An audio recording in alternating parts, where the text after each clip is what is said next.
Although it has grown to have a lot of ideas commonly associated with it, the fantasy setting of narrative is very diverse when it comes to what it can entail. For example, Shinsekai Yori uses fantasy to provide the viewers with a massive what-if scenario that takes an ominous approach in explaining that evolution and knowledge can be just as harmful as helpful. On the other side of things, Bobobobo Bobobo shows the setting in a whimsical and blasphemous way that only aims to make its audience emit laughter in its most perplexing form. A common method in fantasy is using its setting to tell the viewer something about human society in general, which would otherwise be impossible or difficult if set in a more realistic world. In the case of Nagi-Asukara, this is the idea of human beings usually preferring familiarity over innovation. Nagi-Asukara is a 26-episode anime series that was animated by FAUX-ASS and aired in late 2013 and early 2014. PA, or Progressive Animation Works, is an animation studio most known for two other anime series named Angel Beats and Another, which is confounding considering how different each of these titles are in almost every conceivable way. Nagi-Asukara features an original story by Mari Okada, and its official English title is Nagi-Asu: A Lull in the Sea.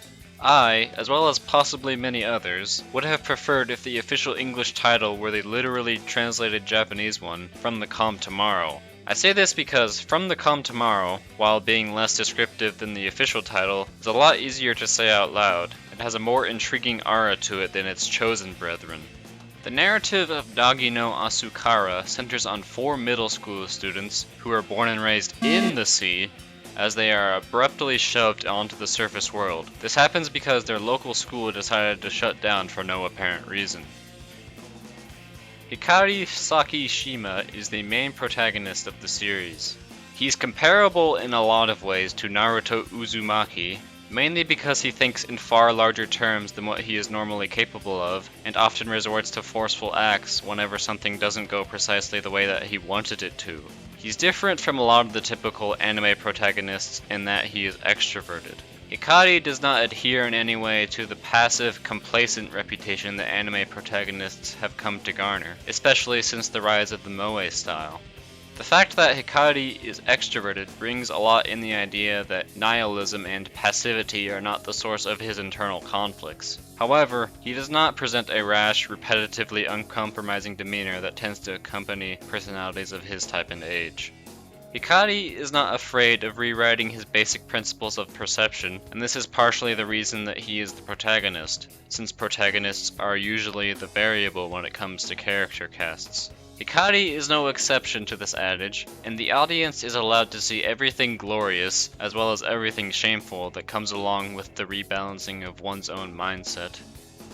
Monika Mukaido is the second of the four transfer students from Shio Shishio. It's obvious that her and Hikari have a close relationship, but Monika views their connection in a platonic light, whereas Hikari views it as a bit more than that.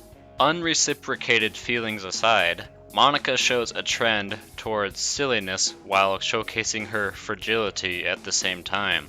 It becomes clear that her subtle naivety is not a direct result of her actions, but instead complying with how little information she was given from an early age. She also seems to be rather unaware of the cultural atmosphere that surrounds her, at least during the early episodes.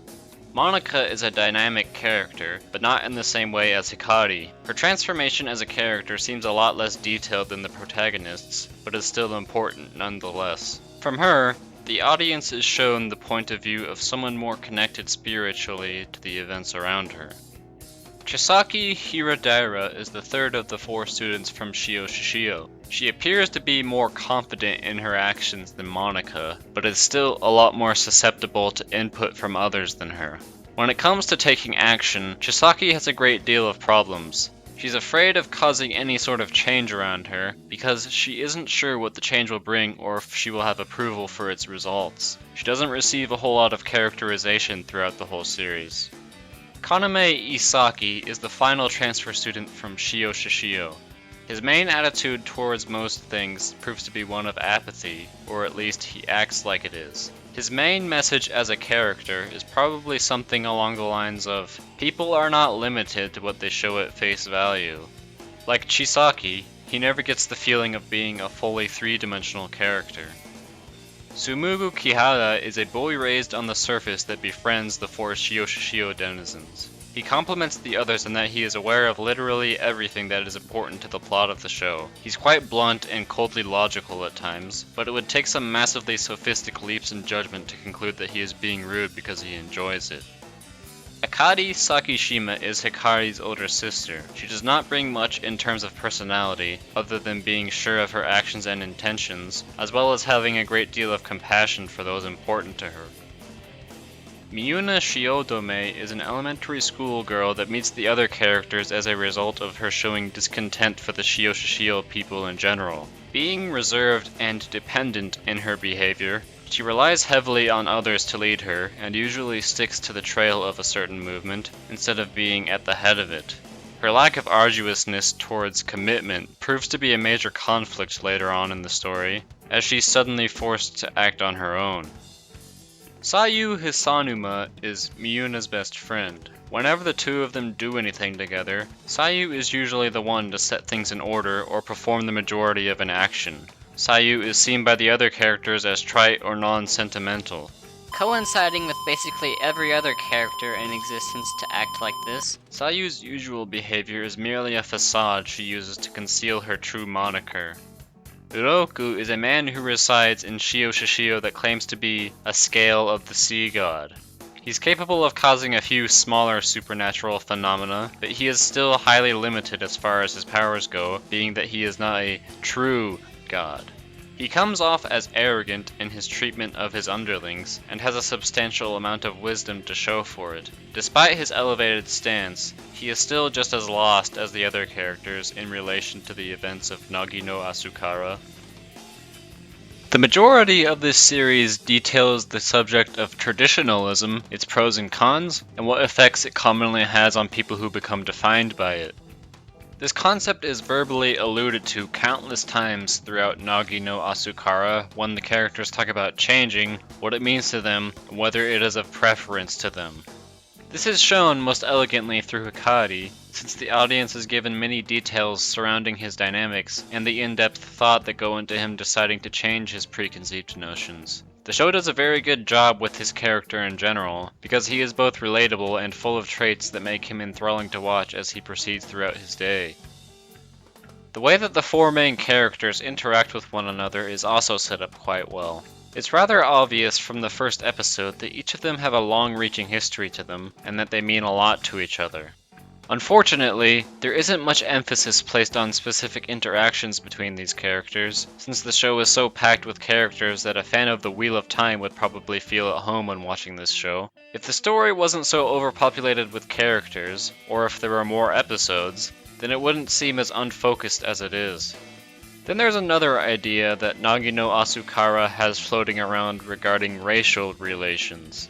There's a few episodes in the first half that are dedicated to replicating early 20th century United States to a degree. However, the whole ordeal is concluded lazily, as if the writers were thinking, this is probably a good place to end this on, and then thought nothing else of it. Still, the show does a decent job of depicting the ins and outs of interracial happenstance, and it should be commended at least for that. Through this, the audience is shown the negative consequences of close-mindedness and traditionalism by having the adults being the ones for whom racism is more prominently expressed, while the children emanate a higher sense of understanding. The children, being more open-minded, is related to them simply having less experiences in their life that edge them towards ethnocentrism.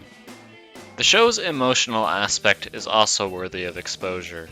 Through all of the character interactions, even though they involve too many identities, we're still left with a sense of empathy for the characters because we are provided with everything necessary to make this feeling possible. Characters give intricate details about their perception, their past, etc., and this all leads into the actions of the characters not ever feeling unwarranted or unexplained. The importance in understanding differing points of view can also be found through this, and I think that this is a key lesson that a lot of poorly written narratives fail to articulate upon. Much to my displeasure, the show overdoes a lot of its crucial moments. This is evidenced by how the characters seem to frequently be talking as if the end of the world is always imminent. Having more scenes of characters calming the hell down and having more gradual shifts in emotion could have been enough to fix this issue. Another element that sees overuse is characters crying. It's as if the writers thought that the words and voices of the characters alone would not be enough to evoke a somber response from the viewer. The lacrimal ability of the characters is showcased in almost every episode, and often multiple times in the same episode. It's safe to say that anything, no matter how authentic or carefully orchestrated, will begin to lose its effect once it's employed an umpteen amount of times. One scene in particular had a character shedding tears half as big as her eyes, making it hard for me to take it seriously because I was mentally face-palming at the time. The main tool that Nagi-Asu utilizes to create drama and tension is that of making characters infatuated with each other. This in itself is not a faulty idea, but the way in which the series chooses to portray these instances makes it come off as immature and shallow. The characters rarely go beyond saying, "I like/love X" when it comes to conveying these emotions, meaning that the show completely misunderstands the point of including romance in a narrative. When characters show us why they have a romantic interest in someone else, this allows the audience to comprehend more about both of the characters involved, and can make everything feel more wholesome in return. Since Nagi-Asu does not do this, what is left is a bunch of sensationalist drama that is equal parts stale and juvenile. Yes, they are still teenagers, but I can say for certain that most teenagers have some idea of deeper connection in mind that is fundamentally different from the binary infatuation/friend meter that Nagi-Asu seems to have adopted. Even with this, the show has some semblance of showing deep compassion between characters, if only for brief moments. The male characters don't seem to care about each other nearly as much as they do the smorgasbord of female characters. I'm worried that this could send a subliminal message to younger viewers that teaches them that heterosexual males can't be more than buddies. In fact, the amount of male-to-male conversation in this show is so minuscule, and the dialogue that occurs when they actually do converse is so narrow that it's practically the antithesis of Ginga Eiyu Densetsu. This would be fine if the rest of the show was teeming with stoicism, but since it's trying to decorate your room with tissues, the low male-to-male interaction feels contrived for the amount of male characters it has.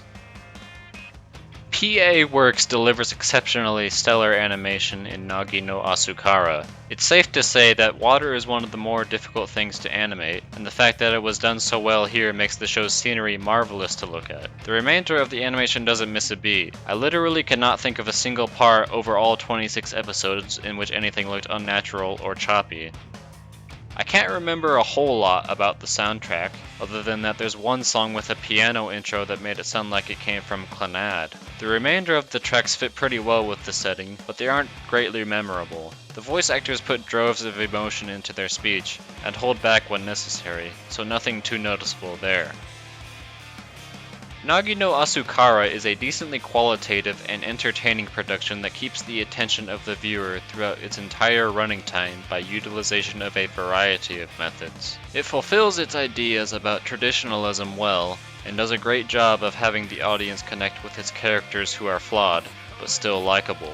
It seems scatterbrained in a lot of areas because it uses far too many characters and ideas than is coverable for a 26-episode series. It's overly dramatic in a lot of parts, the romantic endeavors are focused on more than they should be, and there isn't a whole lot to them in retrospect. Characters crying too much and too soon leads to the desensitization of tears in general for this show. The production values are outstanding and should not be overlooked. Overall, I think that Nagi-Asu is at least good, but its long list of flaws keep it from being great, so much so that I believe it will be soon forgotten along with everything else that is only slightly above average.